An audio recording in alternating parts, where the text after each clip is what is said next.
세계 증시는 빠르게, 우리 증시는 폭넓게 3분 증시입니다. 연합인포맥스 정윤교 기자와 함께하겠습니다. 안녕하십니까? 안녕하십니까? 예, 오늘은 미국 증시부터 살펴보겠습니다. 간밤 어떻게 마무리됐나요? 네, 간밤 뉴욕 증시는 종목별로 엇갈리는 흐름을 보였습니다.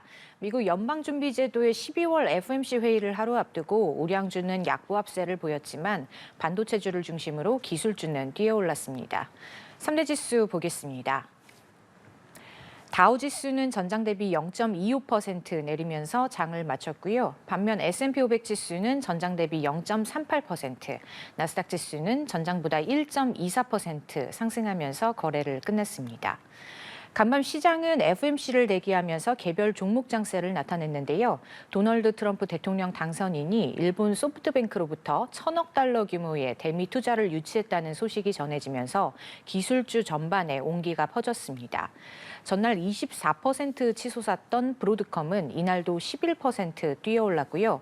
브로드컴을 필두로 필라델피아 반도체 지수는 2% 넘게 올랐습니다. 테슬라도 6% 급등하면서 사상 최고치를 경신했습니다. 예, 말씀하신 테슬라가 사상 최고가를 경신했는데 어떤 호재가 있었나요? 네, 다만 테슬라의 급등은 월가 투자은행이 테슬라의 목표 주가를 대폭 올린 영향이었습니다. 예. 테슬라 분석가로 유명한 댄 아이브스 웨드부시 증권 애널리스트는 트럼프 2기 행정부의 취임이 테슬라의 게임 체인저가 될 수 있다고 분석했고요. 테슬라 목표 주가를 종전 400달러에서 515달러로 상향 조정했습니다. 또 테슬라의 강세가 유지될 경우 주가가 650달러까지 뛸 것으로 전망했는데요. 이 소식에 간밤 테슬라 주가는 6% 이상 뛰어오르면서 460달러를 돌파했고요. 상장 이래 역대 최고 가격을 경신했습니다. 매그니피센트 7 중에서는 엔비디아를 제외한 모든 종목이 올랐는데요. 브로드컴이 엔비디아를 위협하는 기업으로 부상하면서 엔비디아는 1.6% 정도 빠졌고요. 엔비디아 주가는 최고가 대비 10% 이상 하락하면서 조정 영역에 들어섰습니다. 예, 이제 시장의 시선은 하루 앞으로 다가온 FOMC 회의로 이동하겠네요. 네, 올해 마지막 FOMC 회의에 대한 투자자들의 경계감이 짙은 상황입니다. 예. 이번 회의에서 연준이 금리를 25bp 낮출 거란 전망은 거의 확실시되는 상황이고요. 투자자들은 내년 금리 인하 기조를 두고 참석자 간에 어떤 의견이 오갈지 주목하고 있습니다. 관건은 제롬 파월 연준 의장이 기자회견에서 어떤 발언을 내놓을지고요. 일각에선 내년 금리 인하 횟수가 후퇴할 가능성을 제기하고 있는데요. 월가에선 FOMC가 내년부터는 분기에 한 번 금리를 25bp씩 내릴 거라는 시각이 우세한 상황입니다. 미국의 인플레이션이 여전히 끈질기게 높은 수준을 유지하고 있고 내년 트럼프 2기 행정부의 정책이 인플레이션을 자극할 것으로 점쳐지기 때문에 연준도 정책 경로를 조정할 수밖에 없을 거라는 분석이 나옵니다. 예, 알겠습니다. 회의 결과 지켜봐야겠고요. 다음으로 국내 증시 상황 점검해 보겠습니다. 어제 코스피 시장 어떻게 마무리됐습니까? 네, 어제 코스피는 외국인 매도세에 2,480대로 후퇴했습니다. 예. 코스피가 탄핵 국면 전의 수준을 회복하면서 미국 연방준비제도의 12월 FOMC 회의를 앞둔 경계감에 차익 실현 매물이 쏟아졌습니다. 코스피 종가는 전장 대비 0.22% 내린 2,488.97로 집계됐는데요.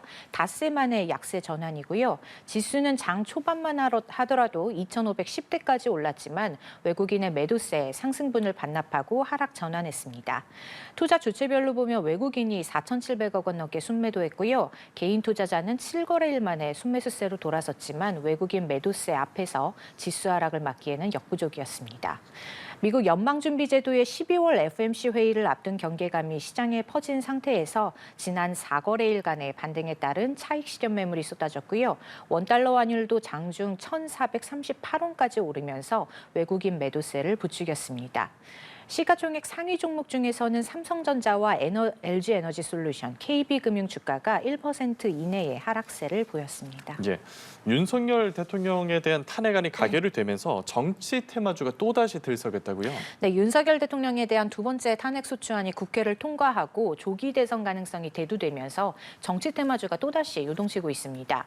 한동훈 국민의힘 대표가 대표직 사퇴 의사를 표명하면서 한동훈 테마주로 분류되는 대상홀딩스와 덕성 삼성은 각각 12% 정도 급락했고요.